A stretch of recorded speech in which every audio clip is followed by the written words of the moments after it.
Bon.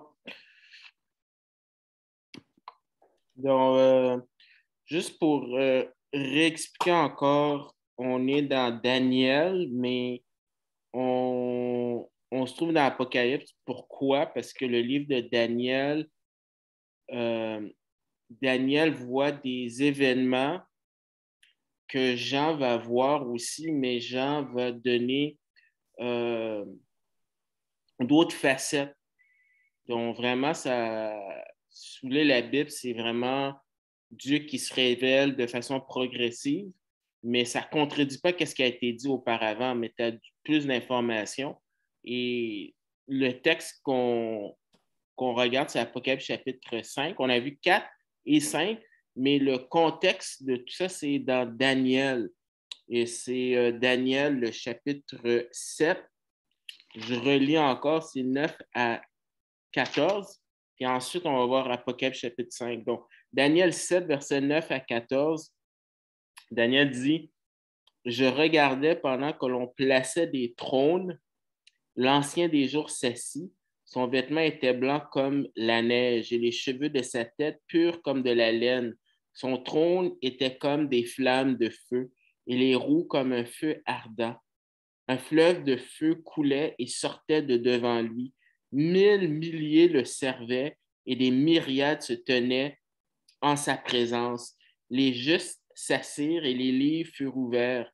Je regardais alors à cause des paroles arrogantes que prononçait la corne.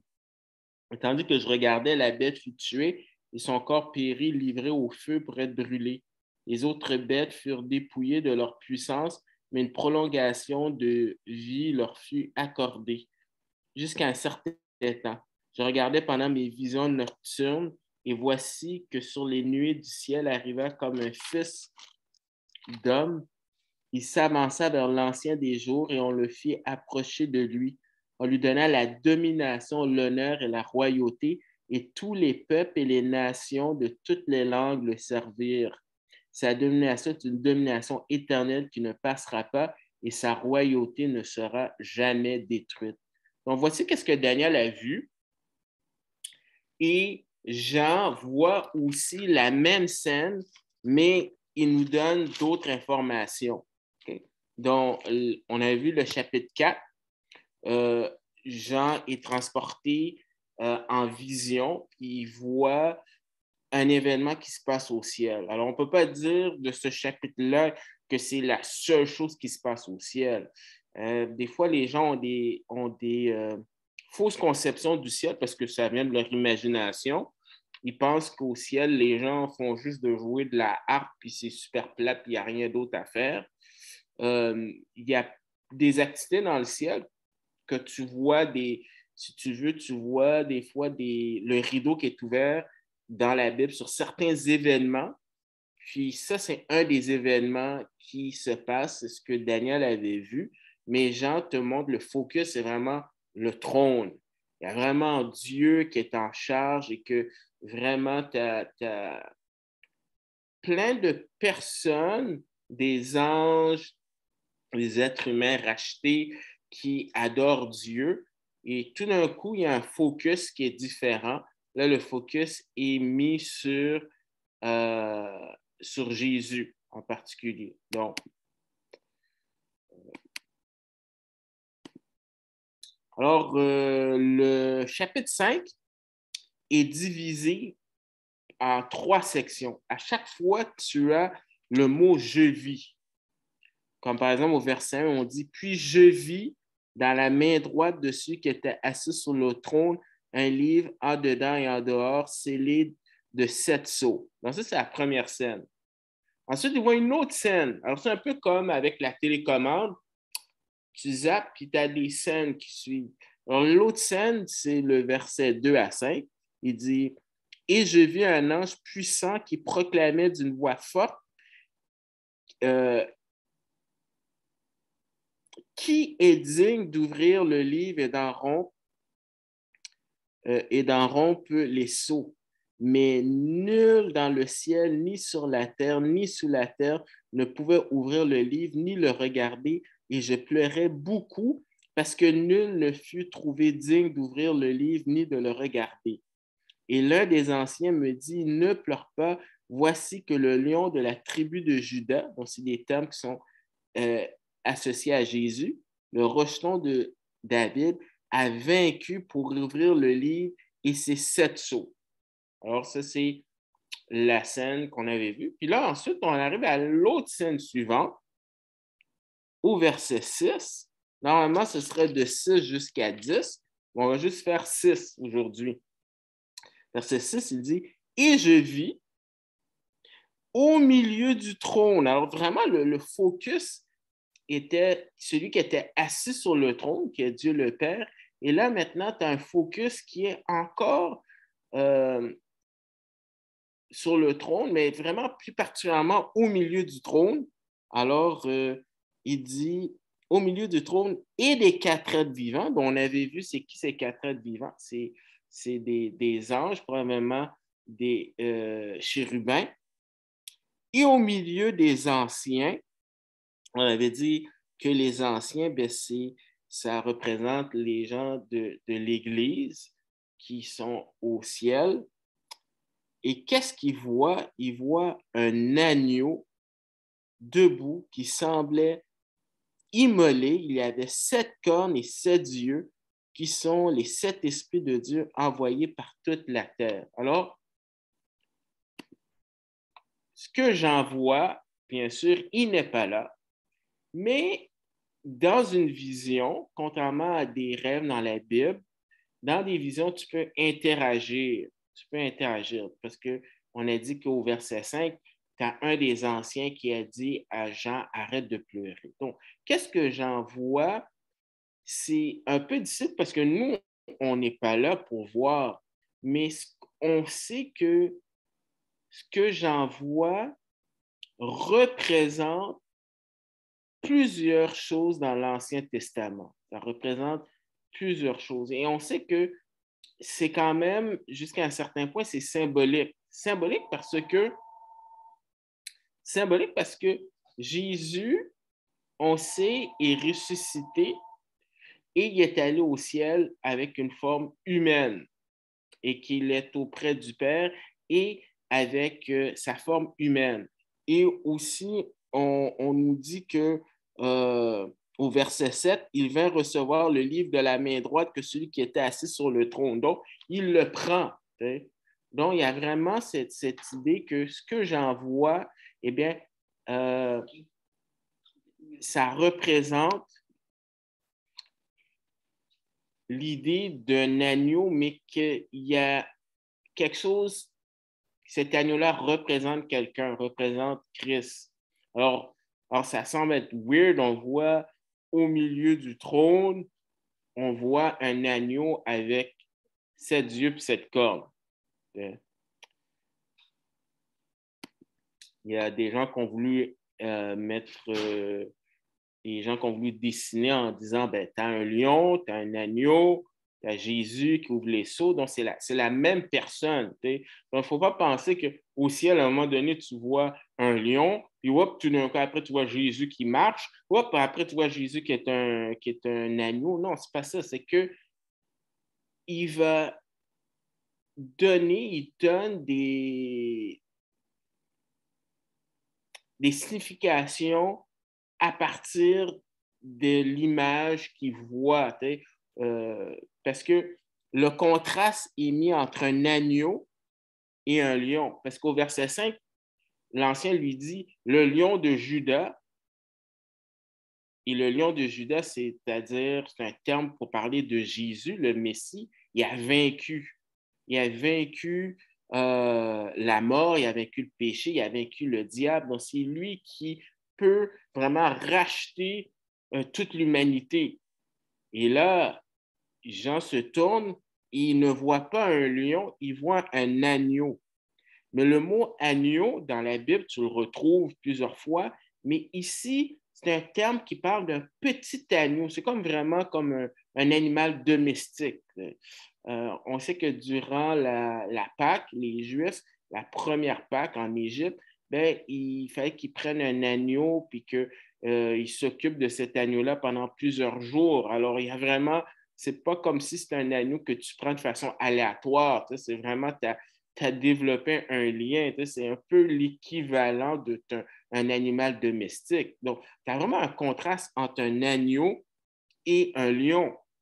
Et l'agneau, quand Dieu a créé l'agneau, bien, il l'a créé quand même avec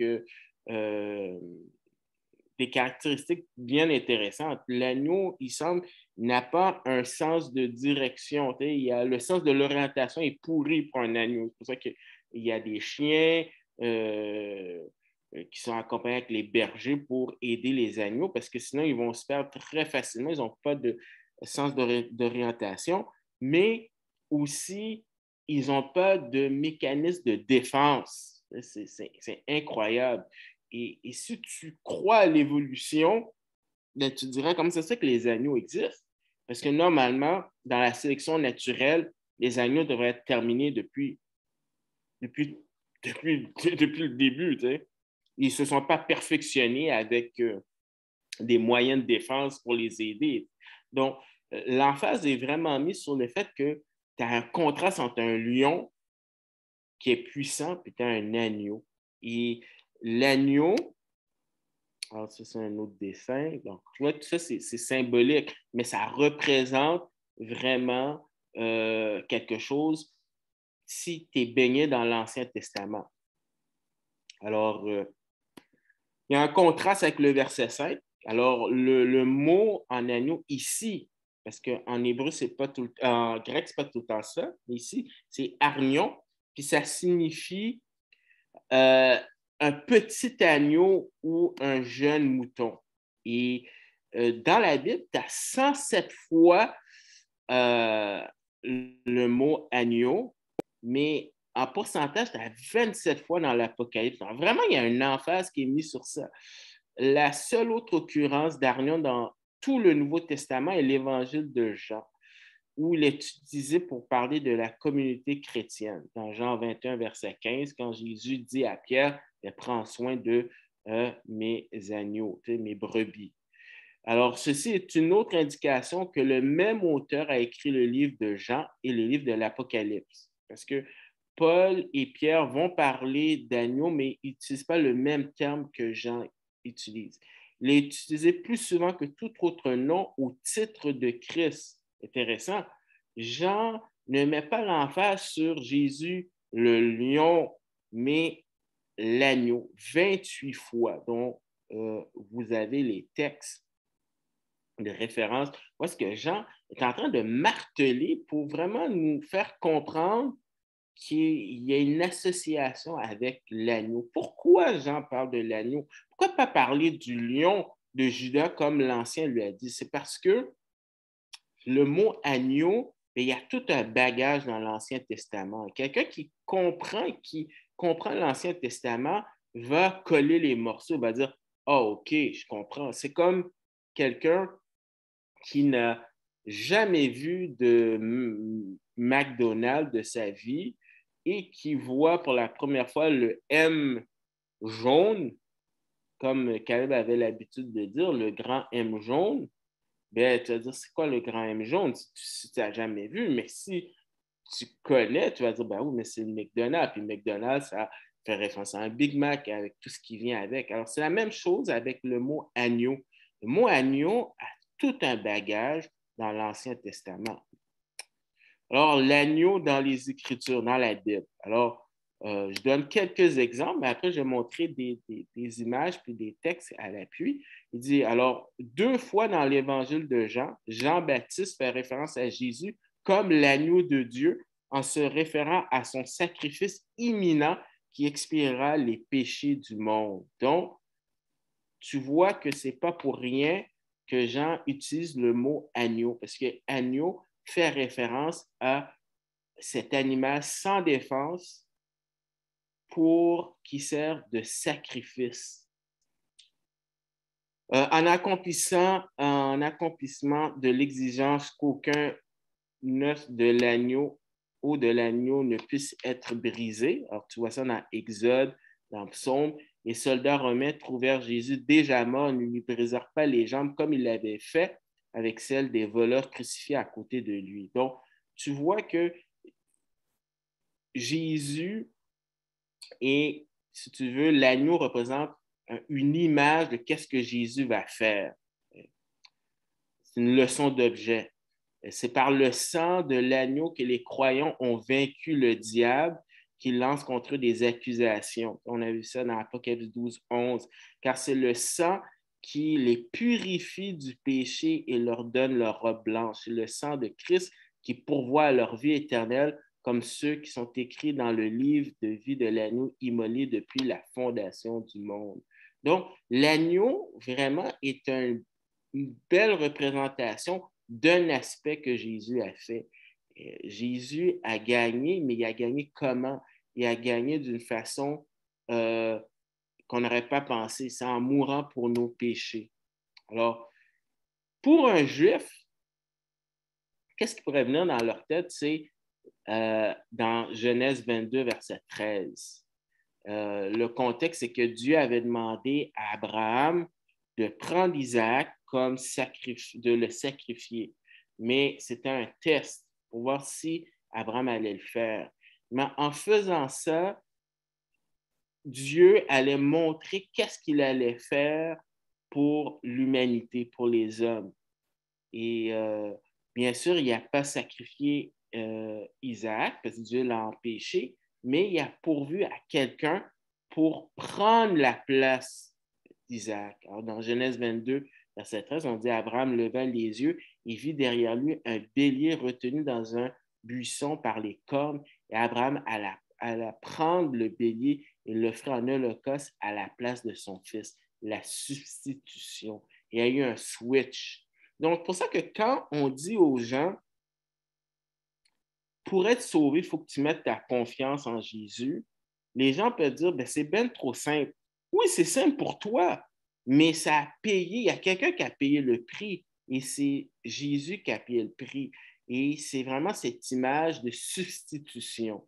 Donc, déjà dans l'Ancien Testament, on voulait préparer les gens à comprendre qu'est-ce que Jésus allait faire. Donc, c'est par la substitution. Pierre aussi parle de l'agneau. Il dit, Pierre décrit le sang précieux et sans péché du Christ comme d'un agneau sans défaut ni tache, une allusion à l'agneau pascal dont le sang a couvert les Israélites de l'ange destructeur de la plaie qui a pris le premier-né d'Égypte. Donc, qu'est-ce qu'on nous rappelle? C'est que quelqu'un qui se souvient dans sa Bible de l'événement de la Pâque qui, en anglais, eh bien, traduit mieux le sens, pass over, c'est comme ça en anglais. Donc, à cause du sang de cet animal que tu avais pris, eh bien, cet animal-là avait pris ta place. Donc, il y a quelqu'un qui a payé le prix. Ces gens-là sont sauvés, ils ne sont pas morts, mais l'animal a payé le prix. Mais tout ça, c'était des leçons que Dieu voulait enseigner au peuple pour leur préparer à qu'est-ce que Jésus allait faire. Donc, à 1 Pierre 1, 19, Exode 11, 5, 6 et Exode 12, versets 3 à 13. Donc, ça sont des textes qui te parlent de cela. Encore, on va voir 1 Pierre 1, versets 18 à 19, qui dit, vous savez en effet que ce n'est point par des choses périssables, argent ou or, que vous avez été rachetés de la vaine manière de vivre héritée de vos pères, mais par le sang précieux de Christ comme d'un agneau sans défaut et sans tache. Alors, vraiment, c'est ce que Jésus a fait. Il ne méritait pas la mort, mais il l'a fait pour nous, par amour. Donc, c'est pas vrai que c'est cheap grace. Oui, ça a coûté, c'est gratuit pour nous, mais il y a quelqu'un qui a payé le prix ultime. C'est Jésus. Mais on voit aussi que dès le début de la Bible, tu as Adam et Ève. Adam et Ève qui ont péché. Remarquez qu'il n'y a pas eu de viol, il n'y a pas eu de meurtre. Tout ce qu'il y a eu, c'est juste quoi? Désobéissance. Qu'est-ce que c'est que la désobéissance versus le meurtre, le viol? Et pourtant, ils ont été chassés. Ils ont été chassés du jardin d'Éden. Et le résultat, c'est que ils étaient morts spirituellement, donc séparés de Dieu. Et ils savaient très bien que ce qu'ils avaient fait était pas correct. Donc, ils ont voulu se mettre des feuilles pour essayer de se cacher, pour essayer de cacher le mal qu'ils ont fait. Et Dieu a dit, non, non, non, je vais remédier à la situation de façon temporaire. Il y a quelqu'un qui est mort et c'est un animal parce qu'on les voit qui sont vêtus d'habits. Donc déjà, dès le début du livre de la Genèse, tu as déjà l'idée que c'est Dieu qui va pouvoir permettre à l'homme de pouvoir rétablir la relation avec Dieu, mais il y a quelqu'un qui doit payer. Alors, on dit l'Éternel fit à Adam et à sa femme des habits de peau. Il les en revêtit. Alors, quand Jean-Baptiste voit Jésus, il dit, voici l'agneau qui ôte les péchés du monde. Donc, tu as tout ce background de l'Ancien Testament qui te dit, il y a quelqu'un qui a payé pour toi tes péchés. Et la même façon que Adam a été revêtu, ben Paul dit, vous avez été revêtu, vous avez revêtu Christ, dans Galates 3, 27. Jean-Baptiste, quand il a commencé son ministère, il a dit, repentez-vous, donc changez d'attitude, car le royaume des cieux est proche. C'est-à-dire le royaume terrestre où est-ce que Jésus va régner. Mais en même temps, tu ne peux pas rentrer dans ce royaume-là si tu n'es pas en relation avec Dieu. Et en même temps, pour que ce royaume puisse venir, ben, il faut aussi que les gens puissent être en règle avec Dieu. Et la seule façon d'être en règle avec Dieu, c'est si tu mets ta confiance en qu'est-ce que Jésus a fait. Et qu'est-ce qu'il va faire? Ben, Jean le dit. Le lendemain, il vit Jésus venant à lui. Il dit, voici l'agneau de Dieu qui ôte les péchés du monde. C'est la seule façon dont tu ne peux pas, tout le mal, et les gens ont de la difficulté à comprendre ça parce qu'ils ne comprennent pas la puissance du sacrifice de Jésus. Si quelqu'un a commis le pire crime pour vous, hein, la chose la plus horrible, et je ne sais pas, là, peut-être vous avez pire que ça, là, mais moi, je me dis violer un enfant. Il me semble que c'est assez élevé, là. Et que la personne, vraiment, la personne met sa confiance en Jésus parce que cette personne-là, pas parce qu'il a violé un enfant, parce qu'il est né pécheur. Violer, c'est juste une conséquence du fait qu'il est pécheur.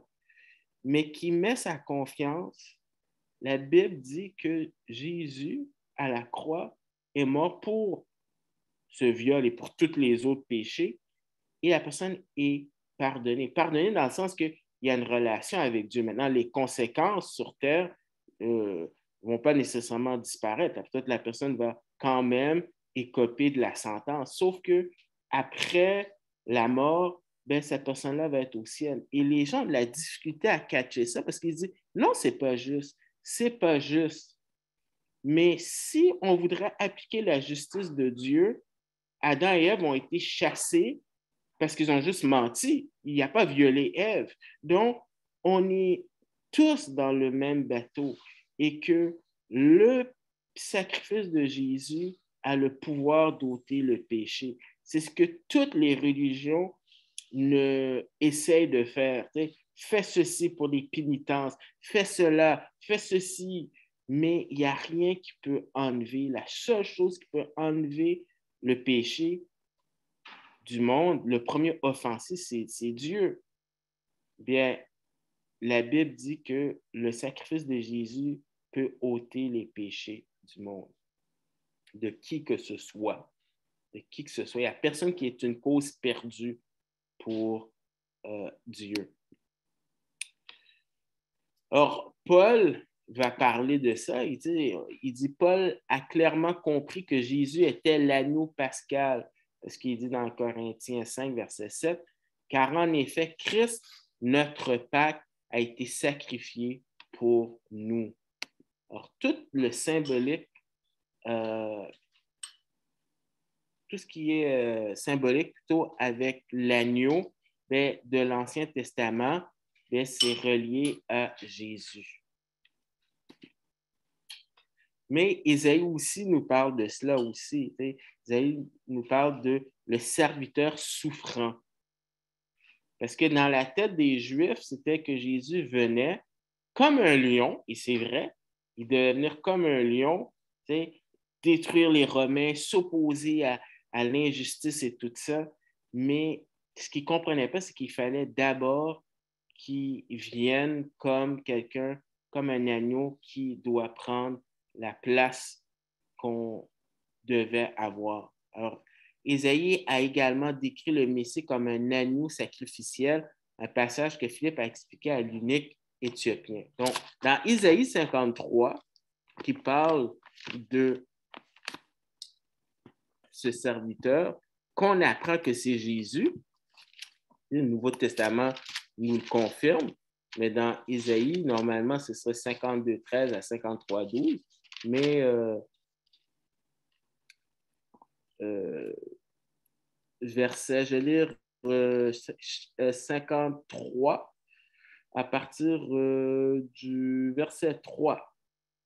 Méprisé et abandonné des hommes, homme de douleur et habitué à la souffrance, semblable à celui devant qui l'on se voile la face, il était méprisé, nous ne l'avons pas considéré. Certes, ce sont nos souffrances qu'il a portées, c'est de nos douleurs qu'il s'est chargé, et nous l'avons considéré comme atteint d'une plaie, comme frappé par Dieu et humilié.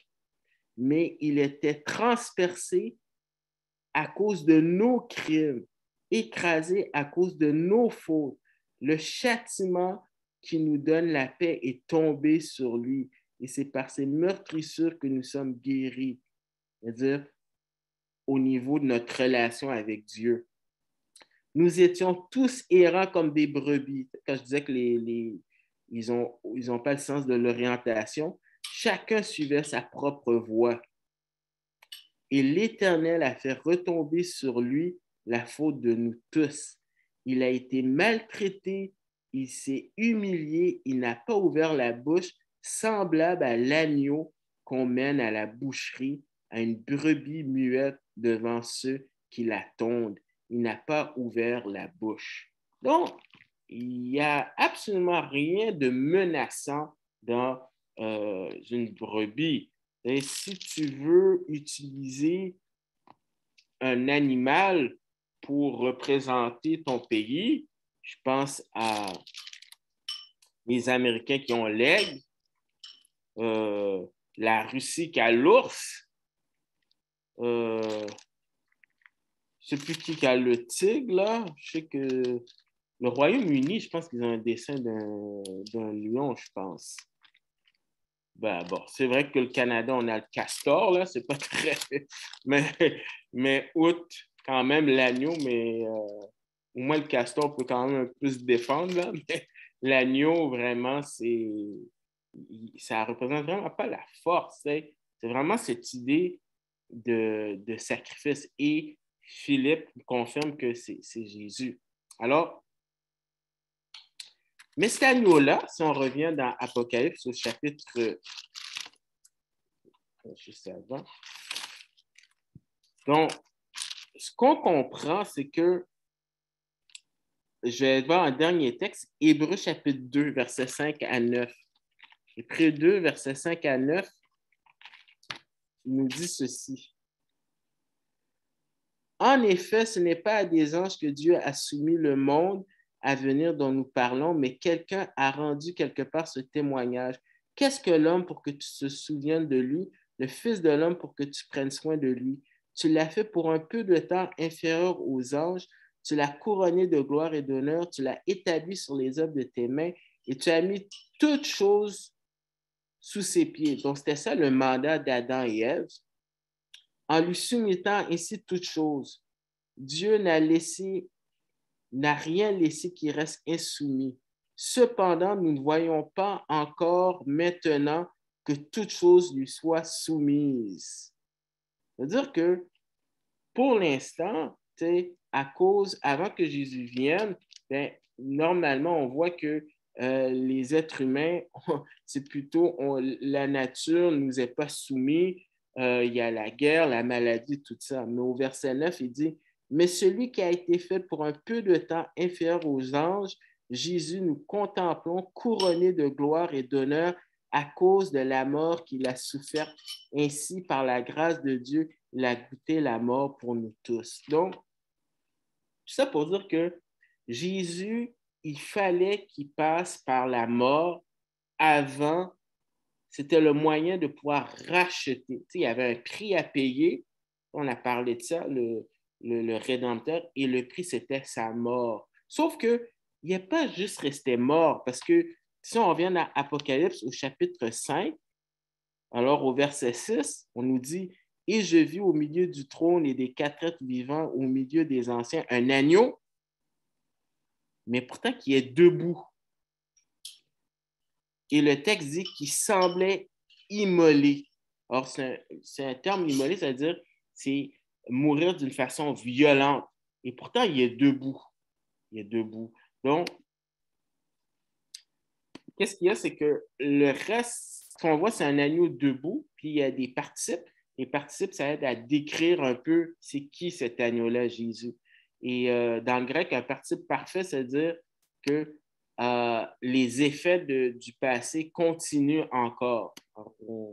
Ce qui s'est passé continue encore. Il dit, par conséquent, il n'est pas mort malgré la crucifixion. C'est-à-dire que oui, Jésus est mort, mais il n'est pas juste resté mort. Il a vaincu la mort. Dans Apocalypse 1, versets 17 et 18, on nous dit « Quand je le vis, je tombais à ses pieds comme mort. Il posa sur moi sa main droite en disant « Sois sans crainte.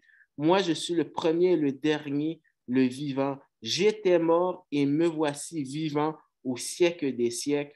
Je tiens les clés de la mort et du séjour des morts. » Donc, Jésus est vivant, il est ressuscité.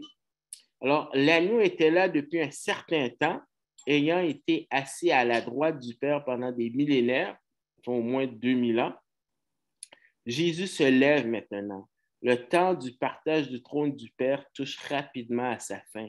Une fois qu'il aura pris le rouleau en tant que rejeton de David, il initiera une série d'événements irréversibles qui aboutiront à l'établissement du royaume davidique sur la terre.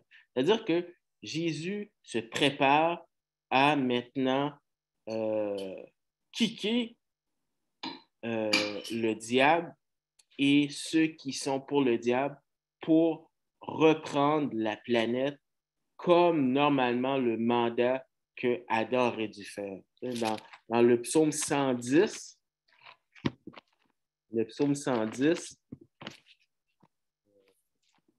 juste les premiers versets, il dit « Oracle de l'Éternel à mon Seigneur, assis-toi à ma droite, mais pas pour toujours, jusqu'à ce que je fasse de tes ennemis ton marchepied. L'Éternel étendra de Sion le sceptre de ta puissance, domine au milieu de tes ennemis. » Au verset 5, il dit « Le Seigneur est à ta droite, il écrasera des rois au jour de sa colère. Il exerce le jugement parmi les nations. tout est plein de cadavres. Il écrase le chef d'un vaste pays. En chemin, il boit au torrent, c'est pourquoi il relève la tête. Donc, le moment tant attendu, eh bien, est proche. Alors, on a vu Jésus est ressuscité. Et en étant ressuscité, bien, il a prouvé vraiment qu'il pouvait vaincre la mort. Il a prouvé qu'il a tous les attributs pour pouvoir exercer ce jugement sur la terre. Bien, comme on a dit, c'est un agneau immolé. Okay? Alors, c'est un terme utilisé pour des animaux, en particulier lorsqu'ils sont tués en sacrifice.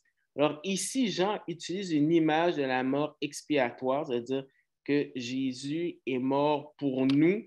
Il a subi la colère complète que Dieu a déversée sur lui en tant qu'agneau de Dieu. Par son sacrifice unique, le péché a été rendu impuissant à empêcher ceux qui ont la confiance en lui de se tenir debout devant Dieu. C'est pour ça que quelqu'un qui a mis sa confiance en Dieu n'a pas besoin d'avoir peur de la mort. Oui, c'est sûr, la mort, il y a tout cet élément d'incertitude parce qu'on n'est jamais allé, mais quand tu sais que tu as mis ta confiance, ben, tu n'as pas besoin d'avoir peur de cette rencontre ultime avec ton Créateur. Et le fait qu'il est immolé, parce que le terme indique que les cicatrices sont encore là. Il a été immolé, mais tu vois encore l'impact du fait qu'il a été immolé. Alors, les sacrifices servent de témoignage de son amour, de sa résurrection d'entre les morts et de son identité en tant que rédempteur. C'est-à-dire que Jésus, lorsqu'il est ressuscité dans son corps glorifié, il a laissé les marques qui montraient qu'il a été crucifié.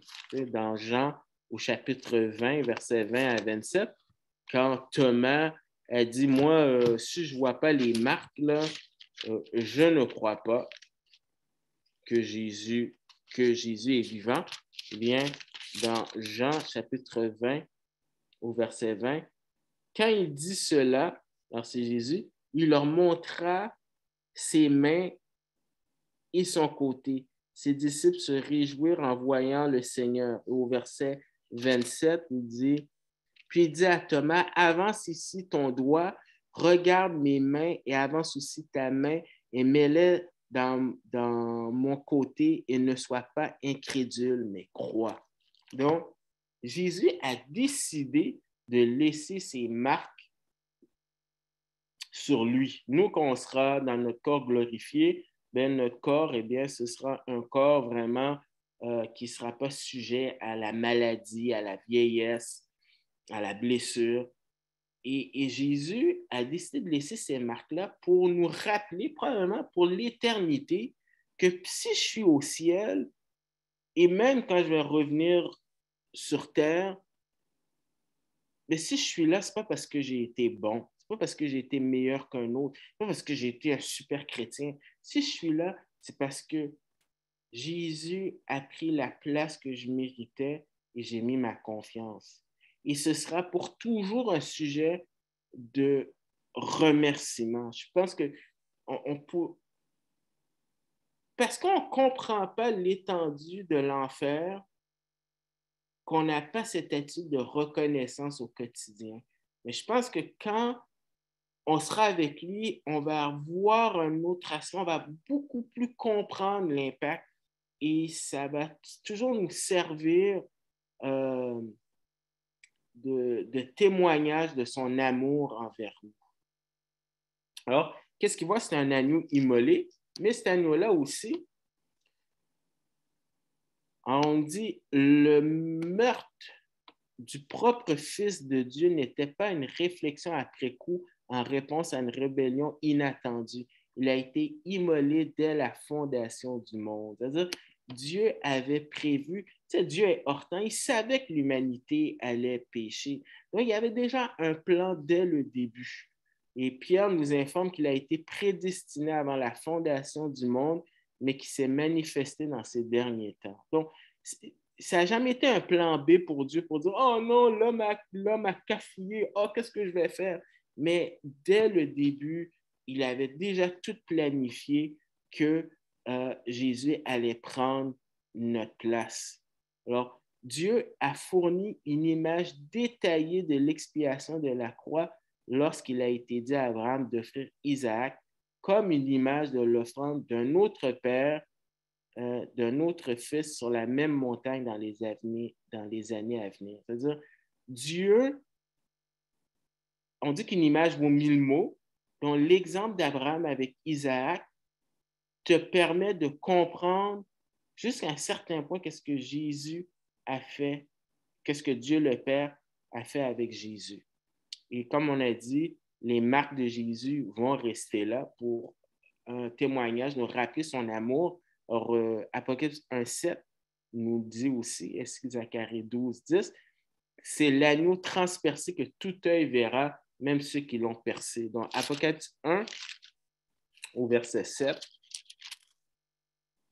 il dit, voici qu'il vient avec les nuées, tout œil le verra, même ceux qui l'ont percé, et tous les tribus de la terre se lamenteront à son sujet. Donc, Jésus a laissé par exprès les marques pour montrer son amour pour nous. Mais cet agneau-là aussi n'est pas comme les autres agneaux, puisqu'il y a 7 cornes. Alors, ça te montre que c'est beaucoup plus qu'un agneau avec une idée d'un sacrifice.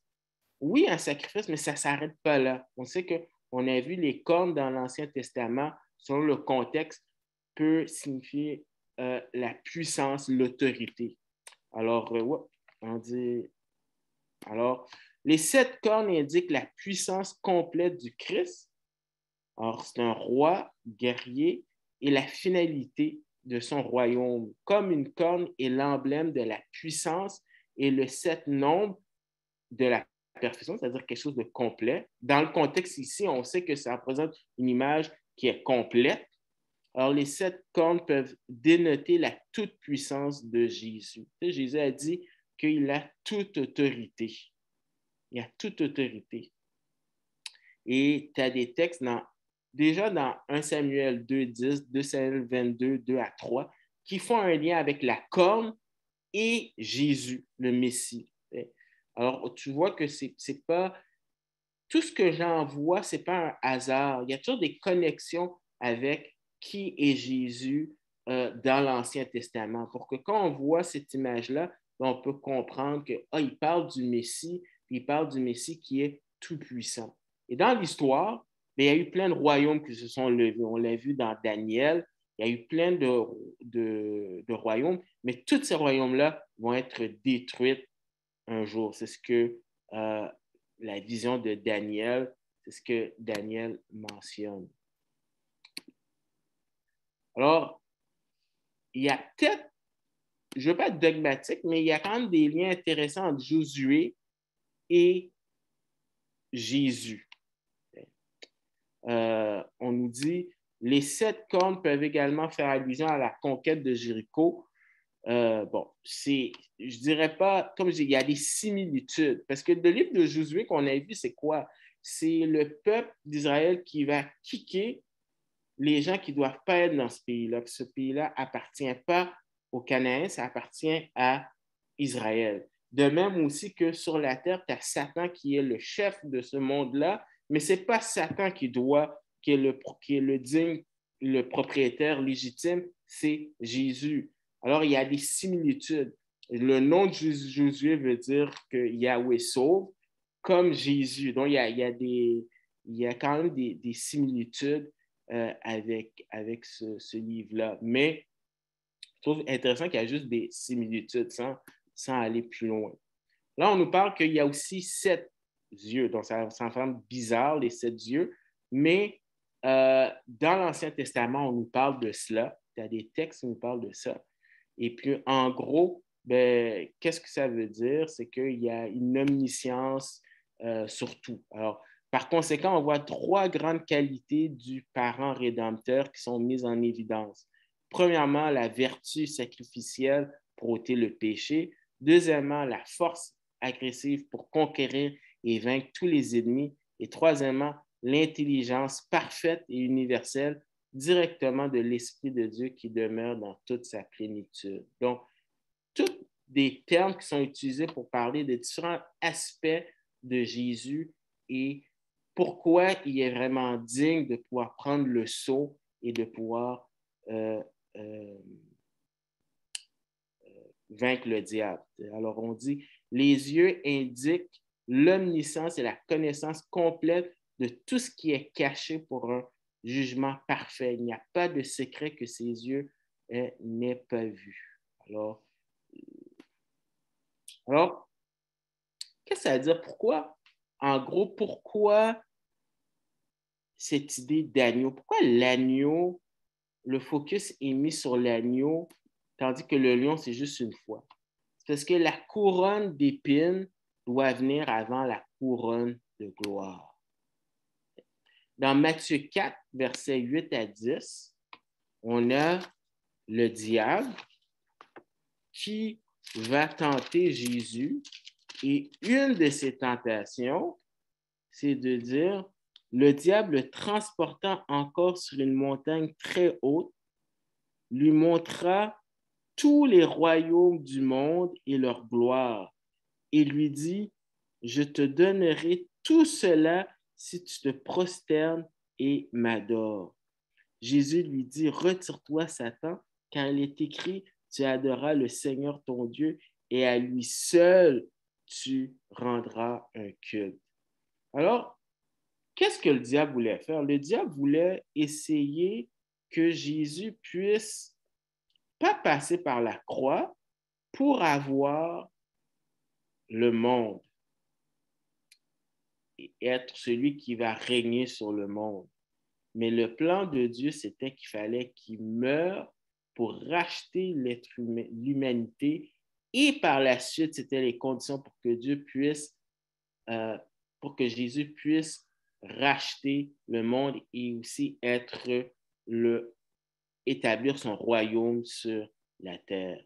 Donc, c'est pour ça qu'il voit, quand Jean voit un agneau, ben, l'agneau lui rappelle que la seule façon de pouvoir racheter l'humanité, il faut passer par la croix.